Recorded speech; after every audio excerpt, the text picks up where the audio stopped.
That's it. We live.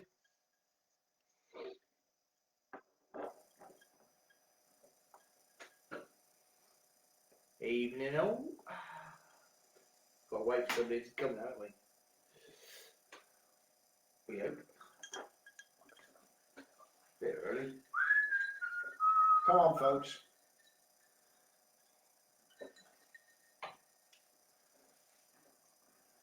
Why have you got that then now? It's on my phone, isn't it? Yeah, but how? Go to normal.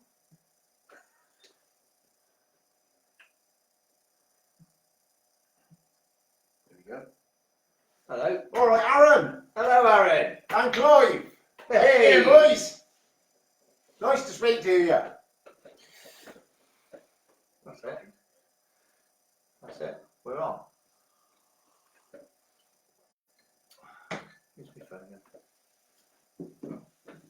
On there. Yeah, just in case the comments. Speak up.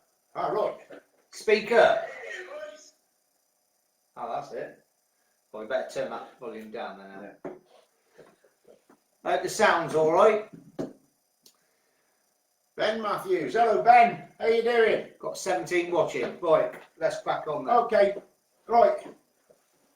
We're it's Afternoon all. Cheers anyway. afternoon. Oh yeah. Cheers for a start. Cheers. Right. Doug Foreshew here with my old mate. We kicked around for a good number of years. I've match fished all the way through. Steve bottled out a little while. Thought boat riding would be easier, but he's coming back to fishing because it isn't. Boat riding isn't easier. But anyway, we thought we might have a few tales to tell, and so here goes. Yeah. If there's any questions, pop them up. Doubt that we'll be able to answer them, but we'll give it a go if we can. We'll try our best, won't we, Doug? Yeah. So anyway, as I was saying, I've been in match fishing now since I was about 28, and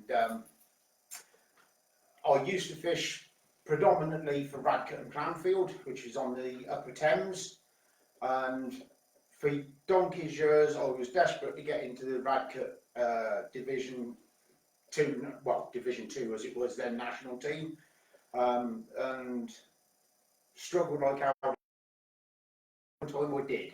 And my first ever national was on the Division 2 on the 7. And we went off to the 7 and we had 2 points, extra points of casters for anyone on Diglis Weir, Latham's Farm, Outfall, and somewhere else, but I can't remember where. Anyway, I was given my ticket and off I went. Didn't expect to be anywhere near Diglis Weir because my captain told me I wasn't.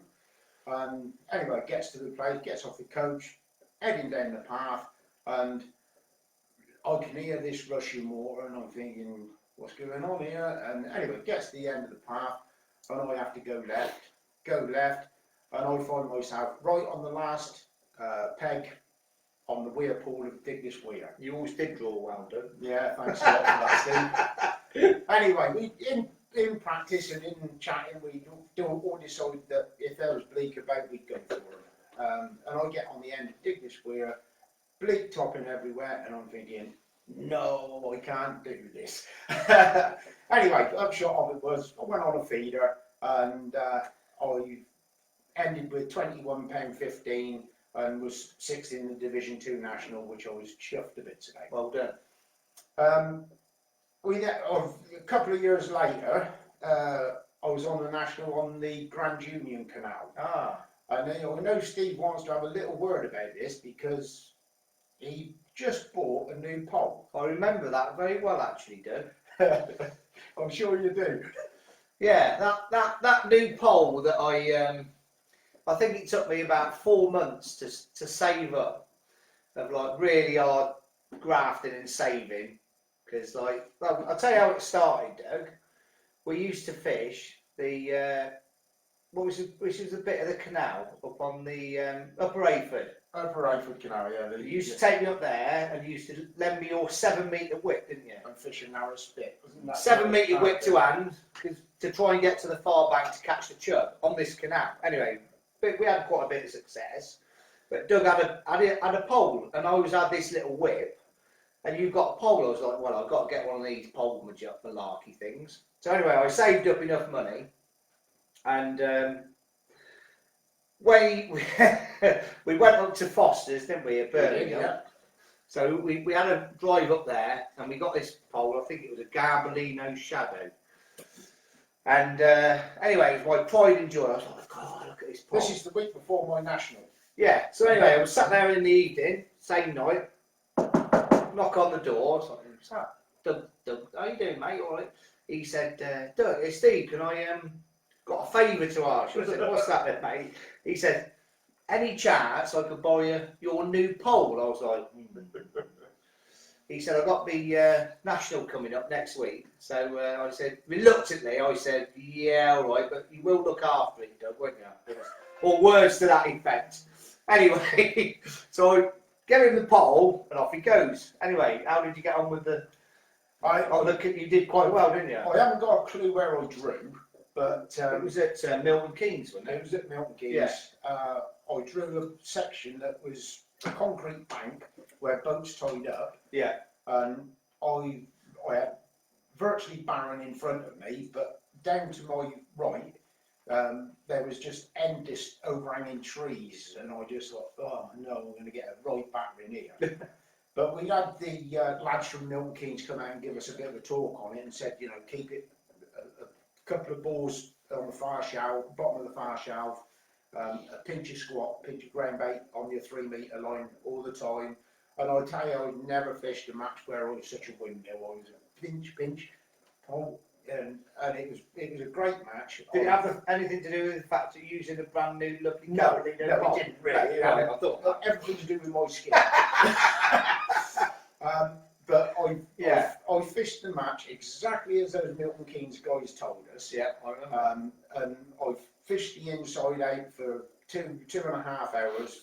For 2 hours, I caught the odd little fish. Probably had a pound or two of fish in the net. And then with a bit of a blank half hour, I then started going over onto the far shelf, and it was just literally a solid chuck. Solid.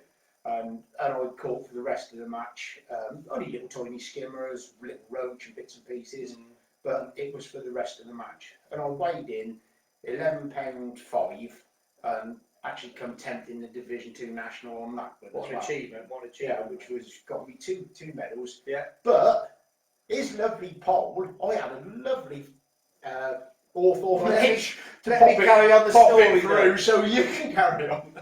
Let me carry on the story. So he's handed me the pole back a day later or something. I was like, oh, right. Silly boy, me not checking it. I think we were about a week later. We were at Clanfield or something, and I was like, in brilliant anticipation to actually finally use my new pole, christen it myself. So I get it out of my bag, and I was like, I couldn't believe it. I've looked down and I've got it out, and I'm like, it looked like it'd been in a lion's cage. I mean, I'm not talking like little scratches. There was like great big grooves out of it. I was like horrified. Exaggeration. No, it weren't. It was like horrendous. Anyway, so He was quite upset. I was not very pleased with you, Doug, was I, on that occasion? No, he wasn't. Not that we ever fall out. Do we? No, occasionally. Never fall out. But I was just horrified. Well, he did have a pop at me though, and I just said, "Oh, for Christ's sake, Steve, Yeah, it's it's a workhorse. And I'll Which never he's forget now- those words. He's now got the hang of that. Yeah. Well, you did teach me a lot of things. So when do you reckon we started knocking about together? It must have been Early 90s, I would early say. 90s, wouldn't it? 91, 92, something like that. Yeah. And yeah, we had we at that time, old Pete Turner, who used to run the Farron Tackle Shop, used to run Wednesday afternoon matches on Radcliffe Water. That's it, correct. At the Swan. And yeah, they were great afternoons. We used to get anything up to 30 people. Yeah.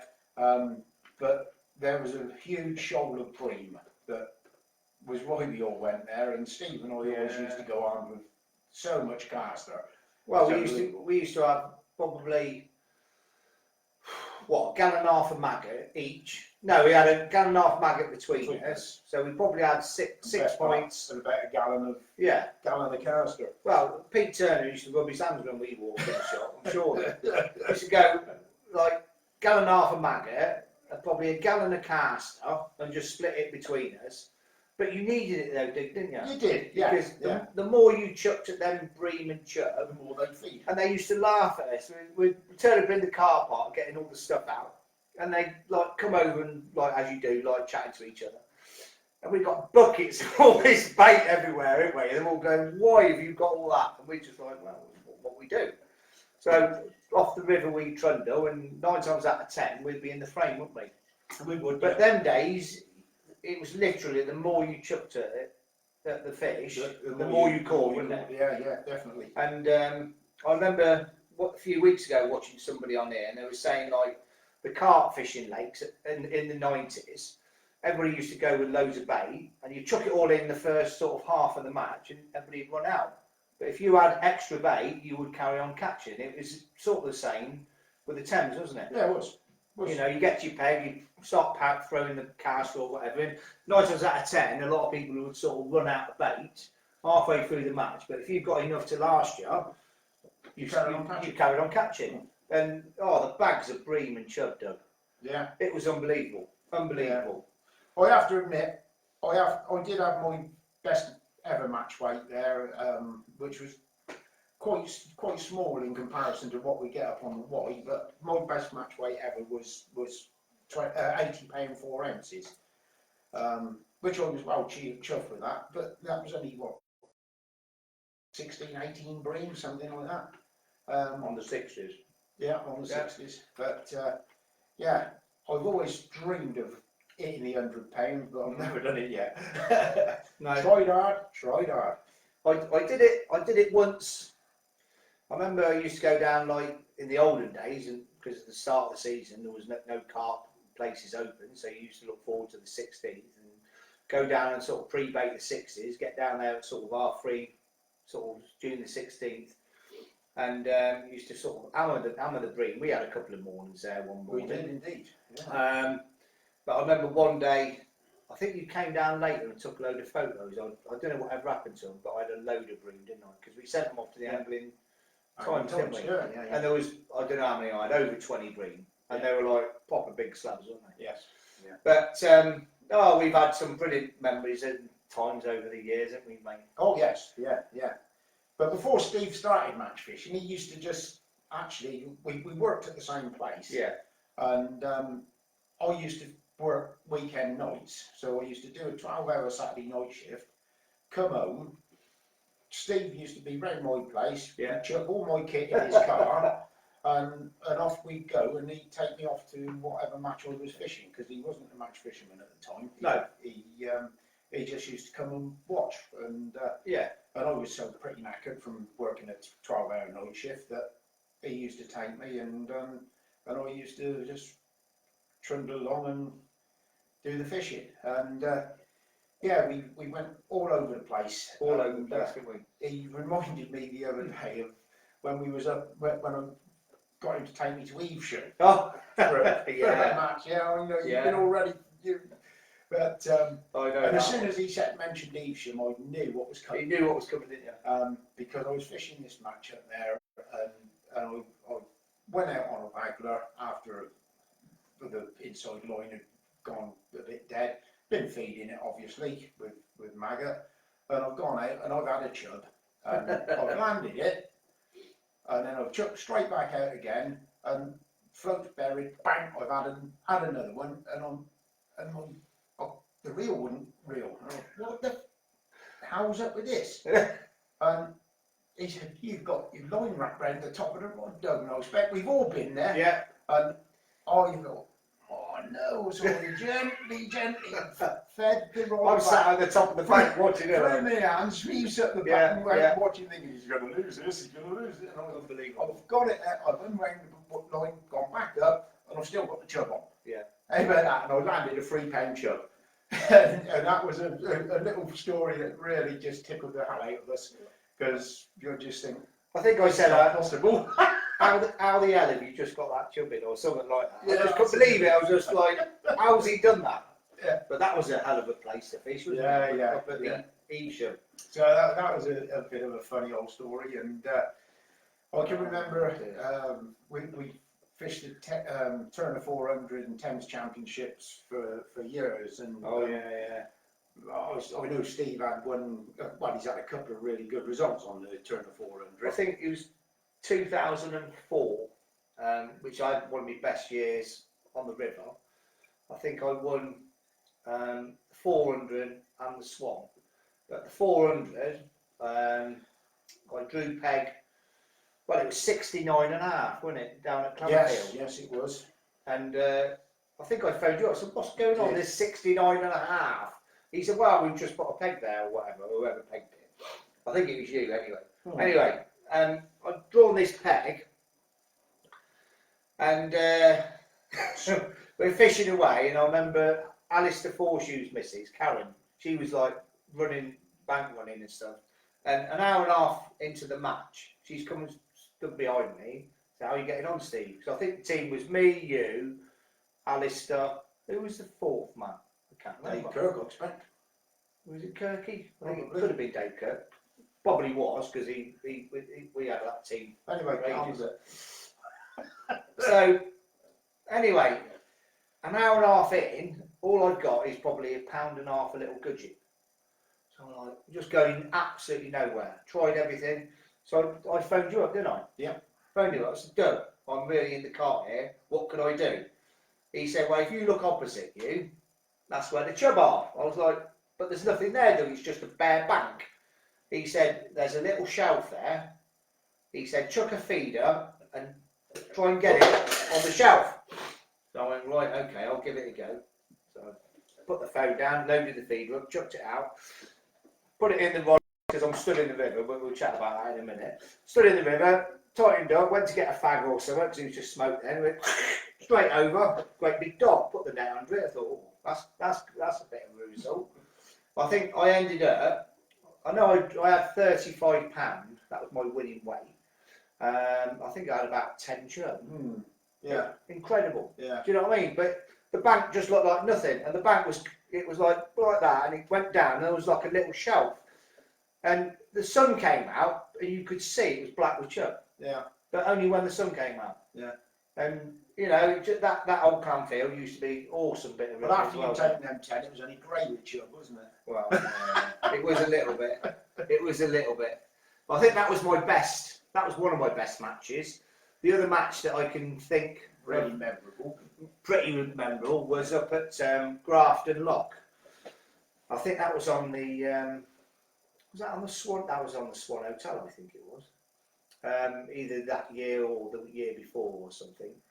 And I've drawn Grafton Lock where all the bream were, and there's probably 4 pegs in this. He reckons I draw well. Yeah, well, I did draw well then. Anyway, I was the one just before the end of the section, just before the lock. So I've tackled up and I've looked over, and all these bream on the next peg up, they're like that. Just rolling and topping and crashing about like 3/4 of the way over. And I'm like, this is incredible. But they're all sat on one peg, not on my peg, on Matey Boy's nets.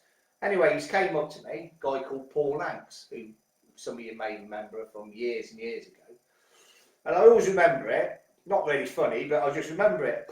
And he's come up behind me with like 1/4 of an hour to go before the start of the match. He said, "All right, mate." I said, "All right, mate, you tackling up." He said, what we got here then? As if like saying, you know, what the crack is and that. And I sort of looked up and gave him a funny look. I went, That's the way you would.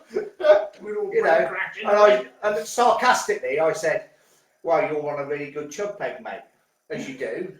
And he turned around and he said, "Well, why are all the bream rolling in my peg?" Because I sort of upset him a bit. And you know, I said, "Well, what do you expect me to say, mate?" Do you know what I mean? Anyway, off he trundled, and he's had over £200, hasn't he, Doug? Yeah.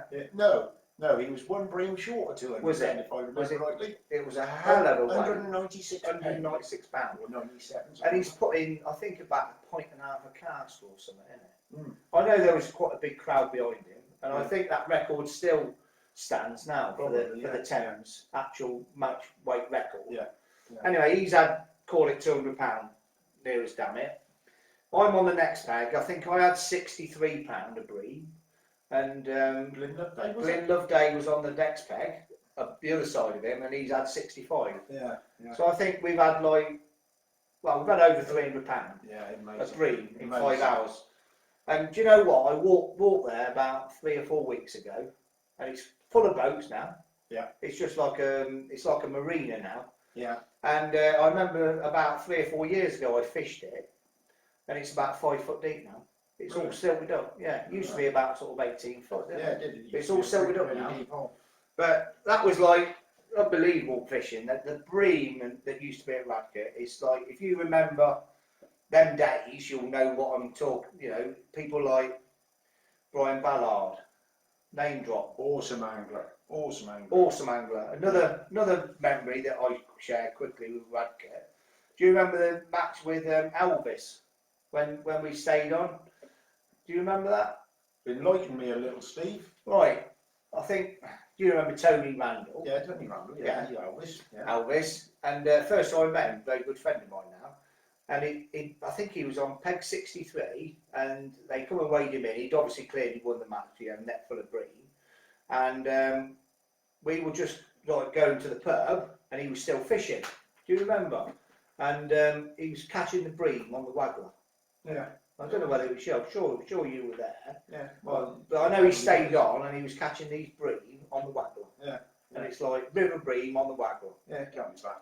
Can't be bad. Happy days, mate. Yeah, Happy days. But So- the river was good in them Oh. days. There was so many bream at Radcliffe. It was unbelievable. Well, I remember Beano French. I think he had one afternoon, Wednesday, he had about £45 of chub and come nowhere in the match. Yeah. Because the amount of bream that were on the 60s, They're not there now, though. I don't think. Well, I don't think they are. I don't. There's a few. There's obviously bream there, but not like the shoals that used to be there. You know, they used to get down there in the morning, be rolling and everything. Yeah. So, what was your best match weight then, Steve? I can't remember. I'm I'm sure you can. Probably my best match weight would probably have been on the 60s. I've had loads of 30s and £40 of chub weights, but the best match weight was on a Sunday club match. Whenever I drew peg 63, and I think I had 19 bream, and I actually emptied the net out like with an hour and a half to go, because clearly I'd won the match, and I was sort of a bit worried about the welfare of the bream, so I just emptied them back in, got them weighed in and emptied them back in. But I sent someone up that day to get the cast off you, didn't I? Yeah, yeah. I put in 8 pints of cast off. It wasn't enough. Yeah, it was. Them days, it's just like you wouldn't even dream of doing that now down there, would you? No, you wouldn't. No. You know, but it used to be that good though, didn't it? It did. Yeah, it was a really, really good river. It used to be that good. So that's like our best day. What's your worst day ever on the river? Can you? I wouldn't say my worst day. My worst experience is up on the Y, and it's a hell of a thing, really. I had a fantastic first day. It was on the Y Festival, which I absolutely adore going on. And I remember day one, I was drawn on peg 55. I had Rory Jones on peg 54, and above him on 53 was Matt Derry, all in my 10 peg section. And we actually got the name the Three Numpties that day, because come the end of the match, Rory was on the scales. We went up to Matt Derry. He was the first one to be weighed in. Matt put his fish in the net, and we put it on the scales, and £20.12. So Matt put his fish back, happy with that. Got to Rory's. I thought, when Rory pulled his net out, I thought, God, he's got at least £30 there. He puts them on the scales, £20.14. Neither of them sort of really gave it any thought, and I thought, well, I wouldn't know. So he put his fish back, and then they got to mine. Mine went on the scales and added it up, £20.08. And I'm thinking, hang on a minute, I'm sure that's more than £20. And anyway, I said, are you sure you got the right weights here? And we looked at the scales and they were £20 scales and not £50 scales.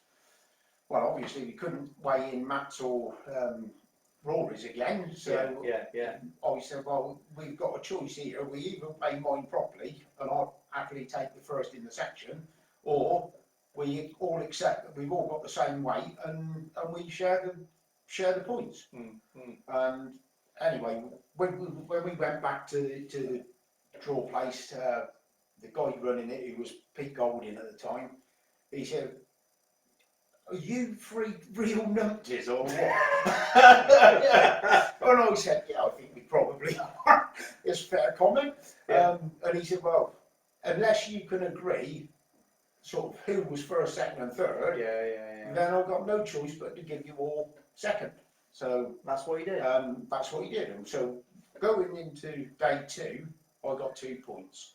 Day 2, I drew peg 89 when we'd had a lot of rain that day and the water was coming up. And I thought, well, I'll get some fish on the old bollo, and I've run the bollo through for an hour and not a bite. And I'm thinking, oh God, and everybody around me struggling. But I've got peg 89 is a great bleak peg. And there were bleak toppings, so I got the whip out, shallowed up, started catching some bleak. It wasn't brilliant, it wasn't like what he can be, it was just a steady odd one here and there, you know, but I ended up with £7.5, and it actually won the 10 peg section, so that shows how hard it was, because that never does that on that peg. So I'm going into day 3 with 3 points, one ahead of the great Adrian Whittle, and I'm thinking, what, this is my chance. And then I drew peg 26. I looked on the sheets for the previous 2 days, and there hadn't been a pound caught on it. Oh dear. And I was, I beat myself up. I knew that I was on a complete duff peg, and I was going to struggle like hell. So I went up there completely negative.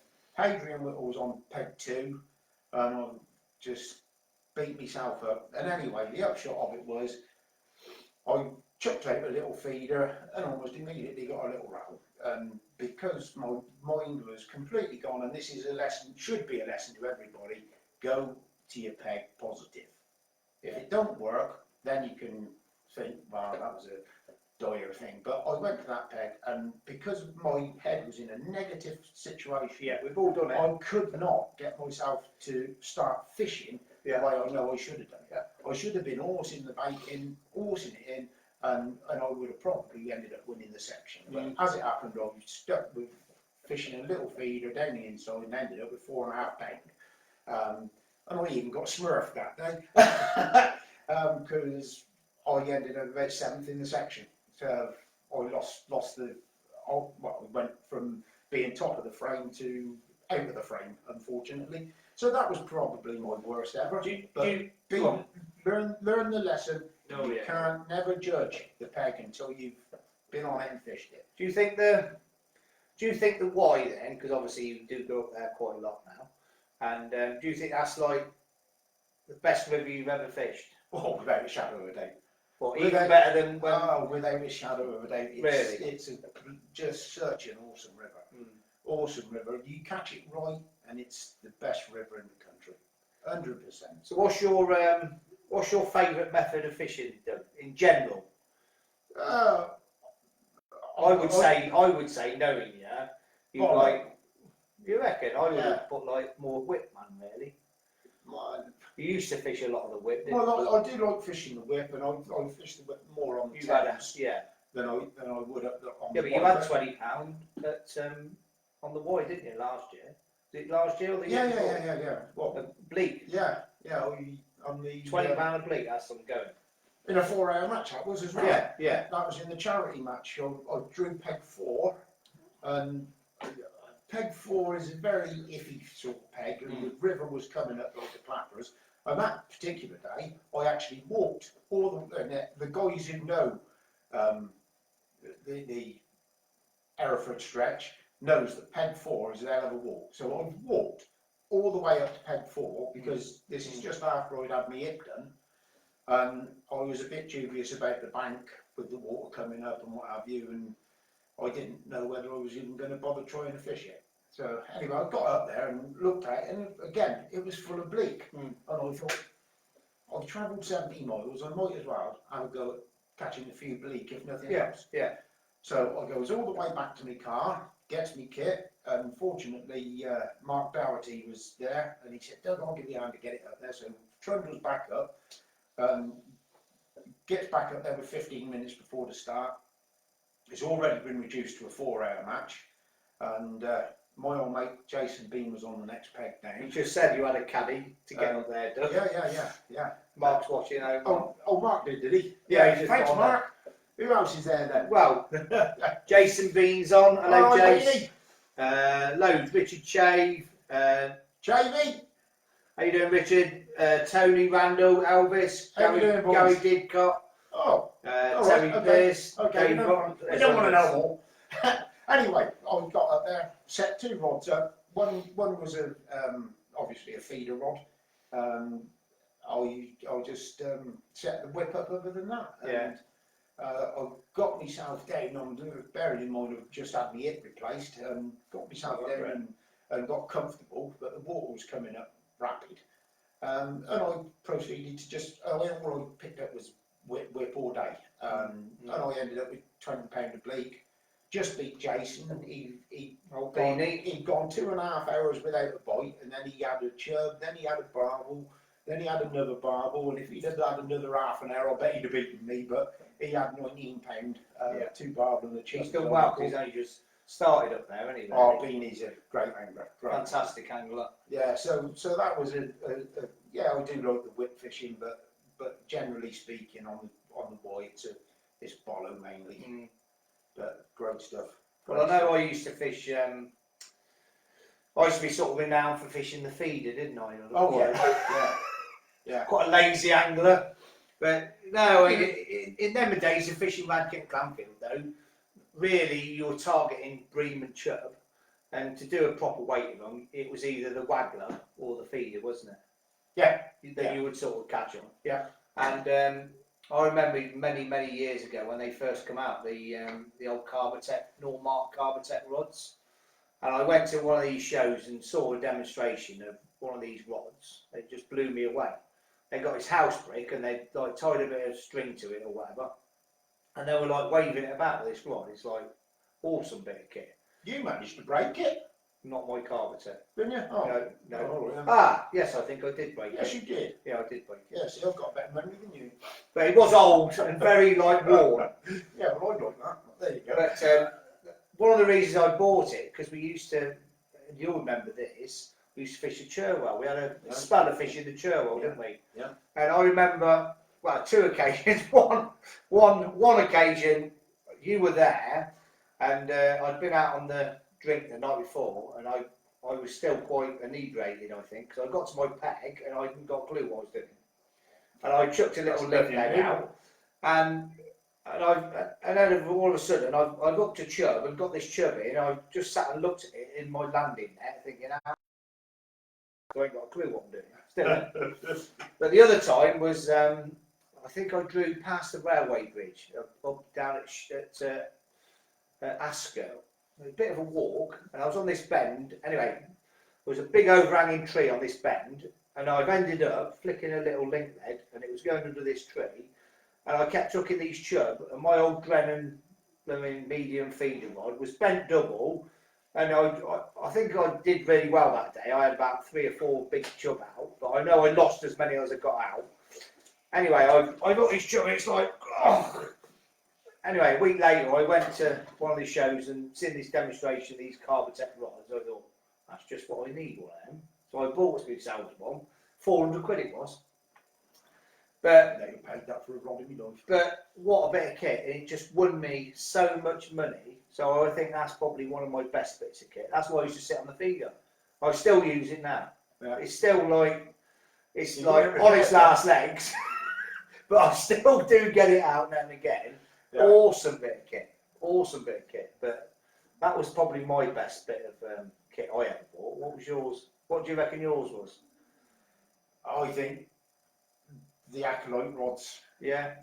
I bought a 14-foot acolyte from Mike Bradley. Good old Mike. He's Mikey put me Bradley, right yeah. many a time on the Y and told me to get my ass into gear and get on with it because you know what you're doing. Don't mess about. Yeah. And he's put me right on a number of occasions. Yeah, I bought a 14-foot acolyte off of him, and I loved it so much when I thought I got around the 15-foot because up on the wall you need that little bit extra. You need that bit of extra, don't you? And I got the 15-foot, then I bought another 15-foot, and that's got to be the best rods I've ever had, Really? in my opinion. I know they've got the 17-foot now, and I've had to go with Alistair's, but I just find it a little bit heavy. Yeah. So I stick with me 15-footers and love them to bits. Love them to bits. Yeah, Brilliant. yeah.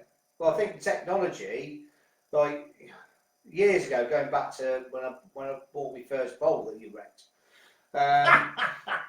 But and technology and like equipment got so much better nowadays. Yeah, that's It's just like, you know, if we, that's obviously why I'm lagging behind now. yeah, but if we had in them old good old days on the river and stuff, if we had the technology or equipment that we had nowadays, I'm sure we'd caught more fish. I'm not sure that we would. You don't No, know? no. I think it'd have been easier, I don't think so. maybe. I don't think so. But I know a couple of years ago I bought me hot box. Bit of promo for them, Yeah. and I tell you what, it has sort of changed my life because what a bit of kit that is. You can fish it anywhere, and we're all getting older. And years ago, well, you'll back me up on this, dude.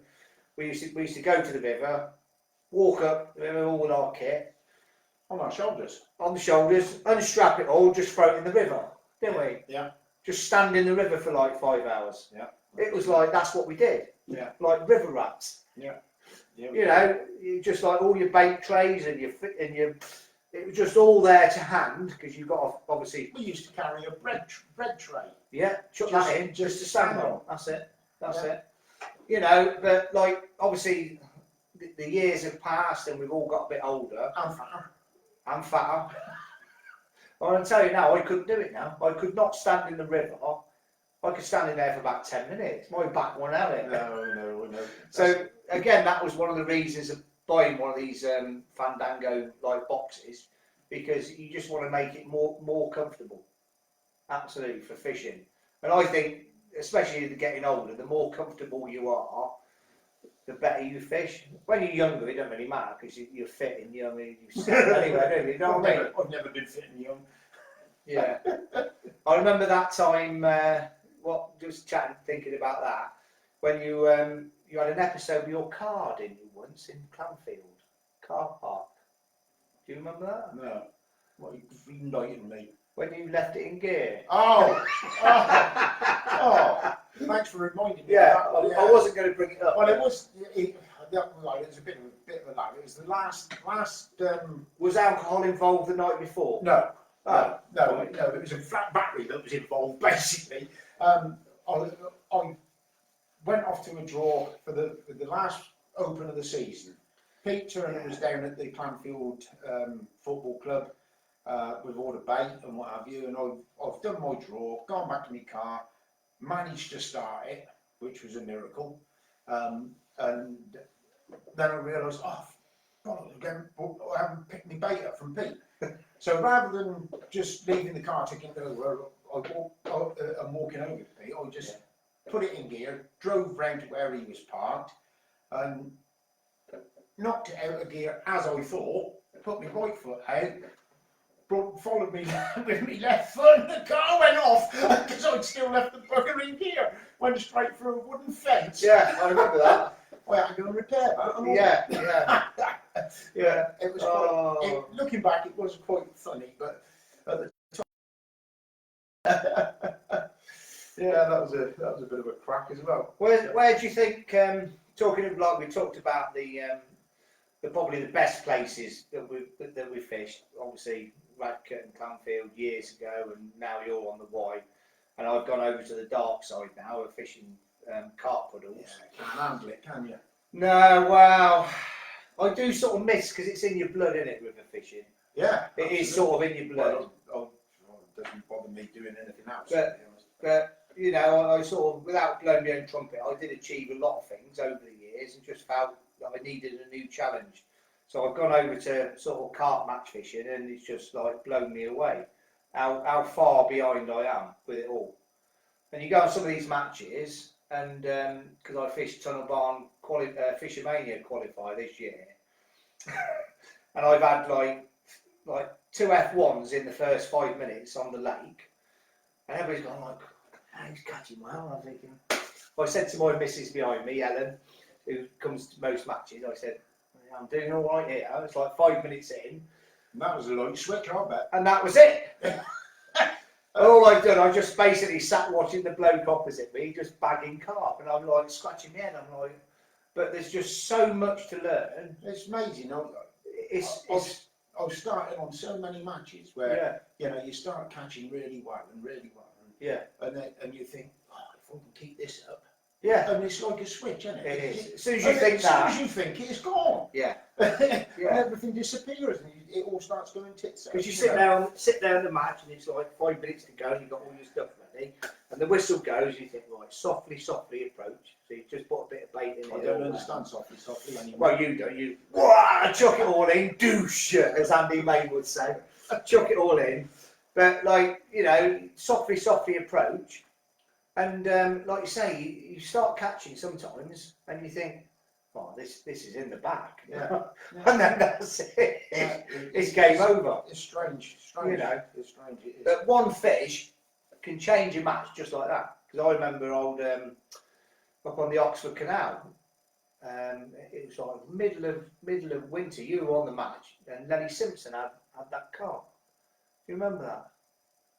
It was in Kidlington. I'm sure you were probably there. Oh, probably was. About quarter of an hour in, no one's like, oh, you had a bite, mate. No, nothing. And then old Lenny Simpson, bless him, he's had it like a blooming £8 carp in the middle of winter. Well, we just may as well just go home now, because that's the match over, isn't it? But one fish can just change a match just like that. Yeah. If you're sat fishing and you're a bit like the story of when I caught all them chub down at Clanfield, I was sort of going nowhere, feeling really, like, what do I do? Caught that first chub, and that was it. Yeah, you're You right. know, and sometimes you just need a bit of luck, don't you? You do, yeah, absolutely. Absolutely. But I do think that river, sort of like watercraft does come into it. Oh, definitely. And people say like, oh, it's fishing's lucky and all this, but then why do same people keep sort of winning every week? Why indeed? Why indeed? Why aren't any names coming up there? Because they're coming on my Has phone here. anybody asked any questions? I haven't got any questions so Well, far. that's because we can't answer them. No. Elvis just sent me a text saying the old Brennan match, a proper feeder, because we all had them, didn't we? The old Brennan feeder rods. Yeah. Oh, yeah. Everybody had one of them, didn't they? Yeah. And they were like the feeder ones the feeder rods to use, weren't they? Yeah. But Beanie's just put cracking barbel. I was when you weighed it in with some picks. I think it was just saying about the barbel. Oh, that's the 2-day festival last year. Yeah, God, yeah. That was quite a thing. So is that down at Clanfield? Clanfield Yeah. 2-day festival. Bear in mind that Clanfield, we have got barbel there, but they're so rarely caught. It's unbelievable. Probably because we don't feed a fish enough. But Stop you there though, Doug. Years ago, I remember you telling me the years ago, story. we used to catch them. Used to be awesome, didn't it? Yeah, it used to be a lot of barbel years ago. But the 2-day festival last year, I drew the top section on the first day. I had 7.5 pen, which was quite reasonable on the day. But unfortunately, that very top section fished its head off, and that put me about 5th, I think, which if you got 5 points on a 2 or 3 day festival, you've had it. All you've got to fish for the next day is a match win. And so I was on about 5 points. Obviously, there's 4 people on 1, 4 people on 2, blah blah blah. And I've drawn the second day what I actually considered to probably be the worst downstream peg that we got in the match. Did you go there negative? Peg 86. I know it. I went there totally destroyed again. Yeah. But I've set the pole up at I remember 12 it. metres. It's 10 foot deep, and I thought, well, that's not the depth of what you want in the summer. Not really. I've put some chop out there, and I've gone out on the pole float, and it's windy. I'm battling with the pole, and I just done it for about half an hour, and I just thought, I don't know what I'm doing this for. And I just chucked it up the bank, got the feeder rod out, and I thought, I'll just drop the feeder over it. So I dropped the feeder over the same line, nothing, and then I thought, I know there's chub down under that bush, so I chucked the feeder down on the inside, and the second chuck, the tip has just gone, wallop! How's it go? Wallop! How a bit of that. And I've hooked this fish, and oh my god! And anyway, that troll was snappy, 4 pound hook length. I thought, well, if there's chub like that down there, it ain't happening again. So up to a 7 pound hook length on an 8 pound main line, chucked it down again, and straight round again, and I've hooked this. What I by this time realised wasn't a chub. Gary Etheridge said you do. Gary Etheridge didn't know nothing about it. He just said you do sneak the odd barbel out. Yes, he was on the next peg. Ah, well, there you go. I even gone down and had a chat to him, and I've got this barbel on, and it blocked me up on the inside. And it must have chaffed the line a little bit, and I lost that one as well. And I'm thinking, oh my godfathers. Anyway, upshot of it was I actually just went over to a maggot feeder and chucked that down, still on the 7 pound hook length because I've got nothing heavier on the Thames, and I managed to hook and land another 2. One went 10 pound 1 and the other went 8 pound 12, and of course that was enough to win the match. And I remember Mark Kember, he was on the peg 94, which is out and out flyer. He had a good day. He was on 9 pound. He had 9 pound odd, and he'd won the section the day before. And he was thinking, yeah, I've done this 2 years on the trot because he won it the year before. And Alistair went down weighing in and got to Mark. Mark put his fish on the net and 9 pound 5. And he said, Ali said, yeah, that's good, Mark, but you haven't won it. And he said, what? Who's beating me then? And he said, Doug Forshew's had 2 barbel up there. And so Mark dipped out that day, unfortunately for him. But Mike Bradley was extremely pleased because he won the section both days and won the 2-day festival. Awesome angler. But it was a very nice little pickup for me for the day win and the section and the super pool and what have you. Happy days. And all from a peg that I'd just about given up on. I thought, well, and I'll just sort of sit and watch the tip of a feeder rather than struggle with a pole. And ran it went. Well, I think it was either. I know you just won the points at Clanfield this year. Yes, I have. Yeah. You had a awesome. The only time that you can't actually have a presentation. Yes. Yeah. Well, I came down and I think you were on peg 2, weren't you? When I walked down with the dogs on the opposite bank trying to put you off with the missus and the dogs. Oh yeah. And you had a breeding horse. That was early on in the season. That was early on in the season. That was a time when I again went and had a look at the peg because I thought you had to wade out in the river, and I didn't really fancy wading out in the river. It's a bit of a naughty peg because it's hard work naughty peg nowadays.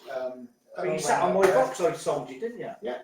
That was the first time I used it. Yeah. And I went out there and thought, do you know I can fish this? And so I went back and got my kit, and again I got up there with just enough time to set a feeder up. Yeah. And I thought, that's what I'm going to do for a start. And I've just put the chopper on my caster feeder over. Yeah. And the second chuck, I've had a little chub.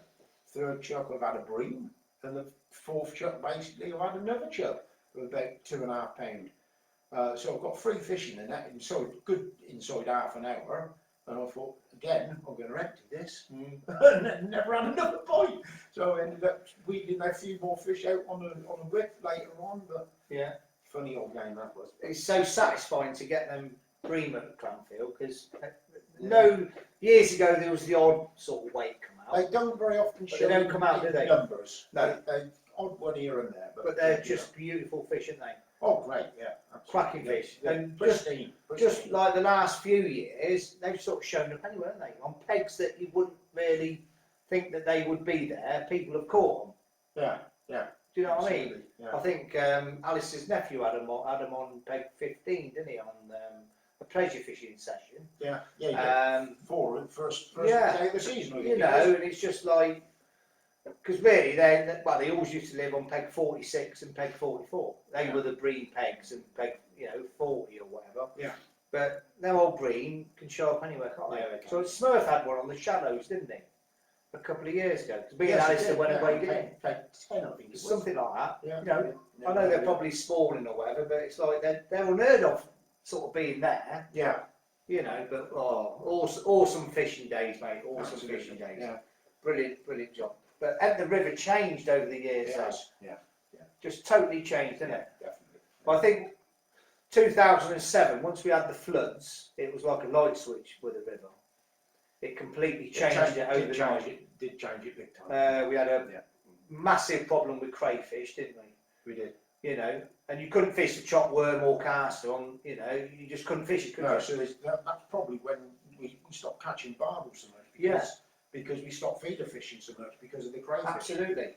And the river has been commercially crayfished for a while now. The first year it took over 2.5 ton of the things. Oh, man, they Absolutely incredible. you used to put your keep net in, they'd crawl up your keep net. Yeah, they were bloody awful. And then the odd chub that you did catch was just like chucking the old Chucking claws yeah. up. Yeah. So they're obviously feeding But- on them. Yeah, but it all seems to have taken it's done its business. It will come back It's round. all got its ecology sorted out, Yeah.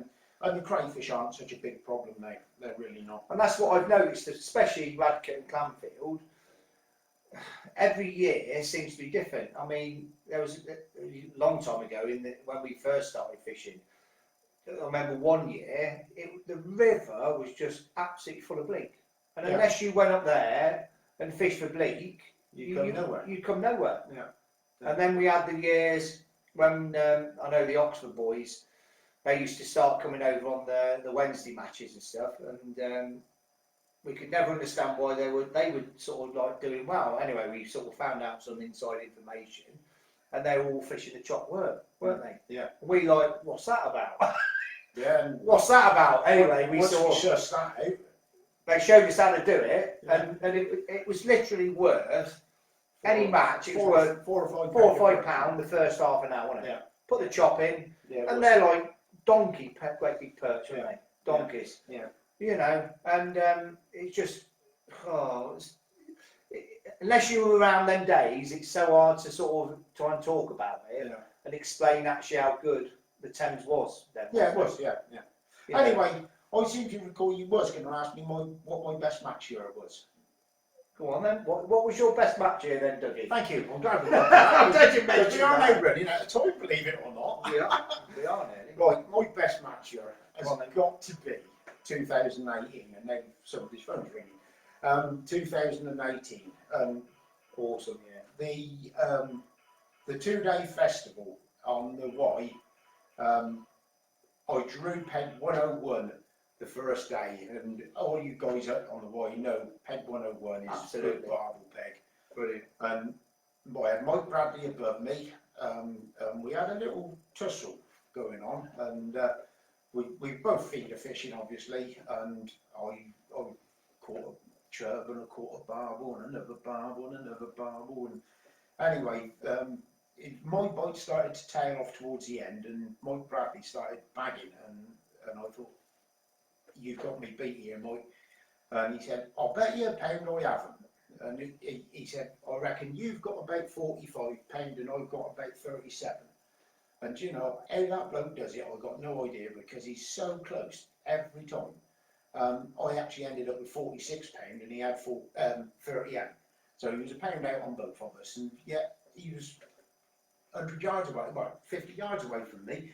But anyway, that put me, obviously winning the section, and it also gave me 1 point. And I was third in the match that day.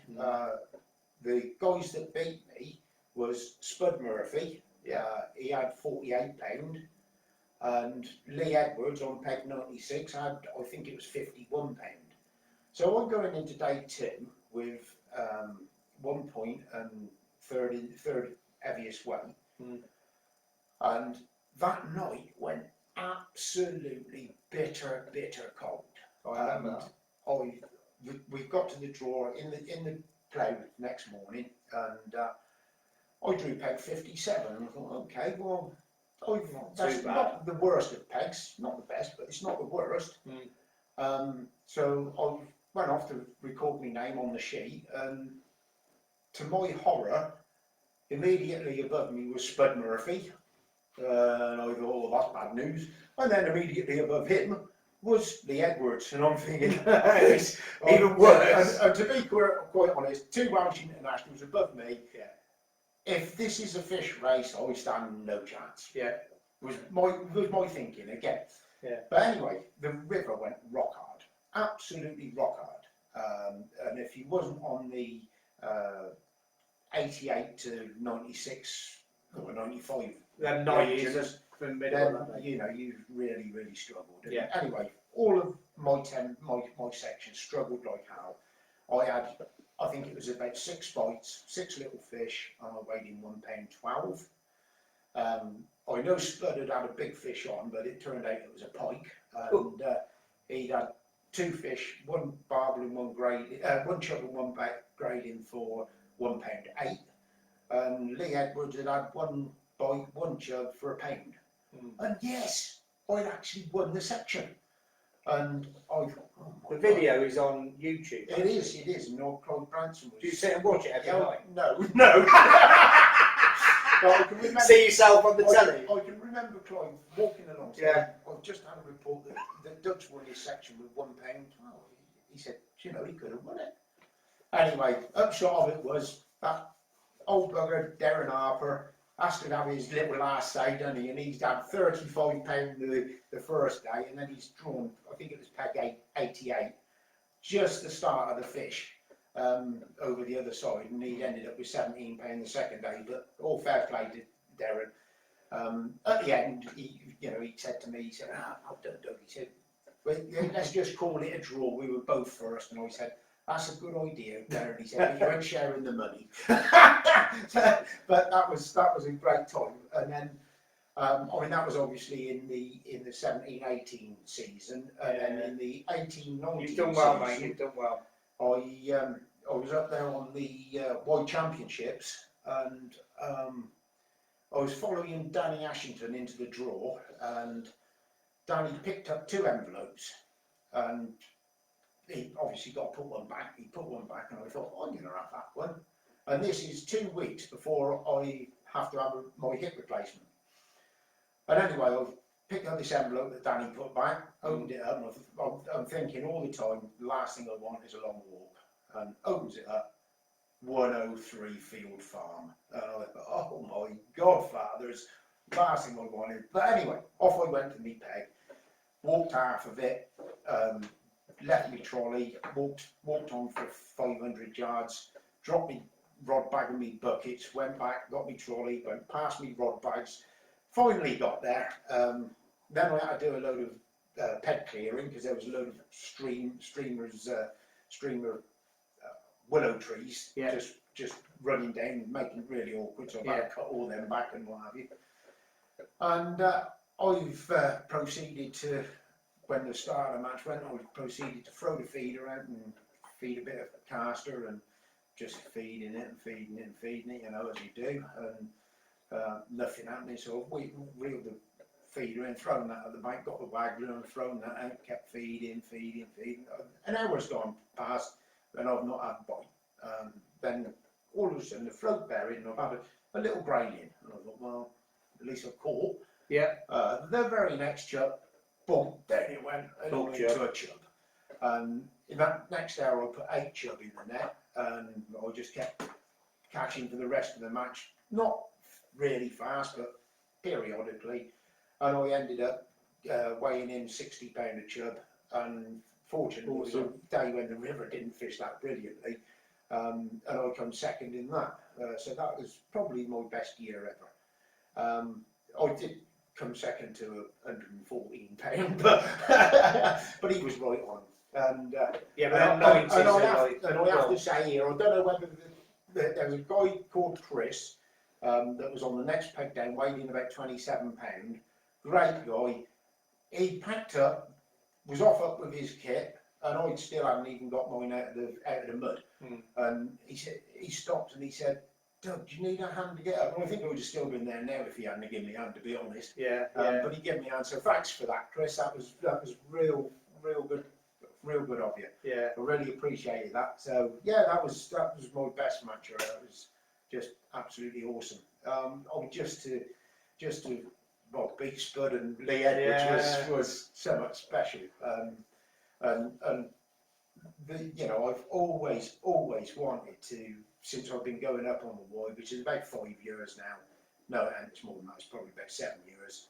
I've always wanted to win a Winter League. Last, when was it? The 1st of the 12th last year, Smurf done our draw, and he came up to me and he said, "There's your chance then," and gave me 96. And I thought, oh boy, here we go then. So You'd run there, wouldn't you? well, I would if I could.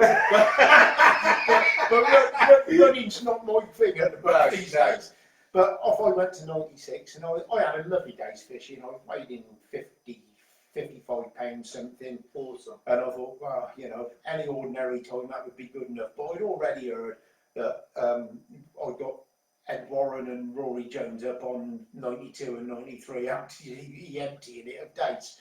But I come third on that day to Rory had £100 of dates, and Ed Warren had £92 of dates. And you think, man, you can't compete with that. That's a hell of a bit of fishing, isn't it? So the one real serious chance I reckon I had, I blew it. Well, they blew it for me, but great fishing. What great fishing! Oh, it's unbelievable, mate, isn't it? Like I say, we've been knocking about for blooming years now, haven't we? And we could sit and talk for another 5 hours on it, couldn't we? Probably, yeah. Really? Yeah. Do you know what I mean? But yeah, well, I'm glad you let me get those two in. no, that's all.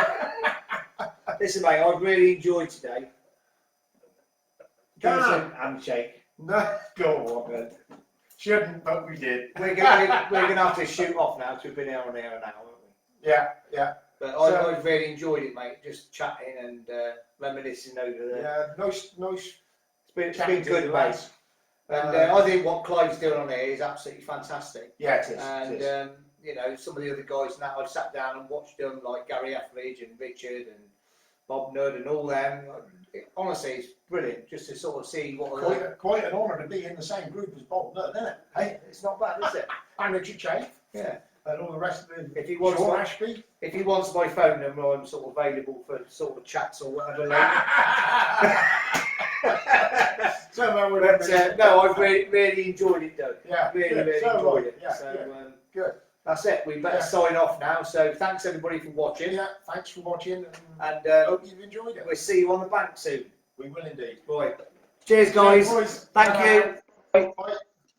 Get this.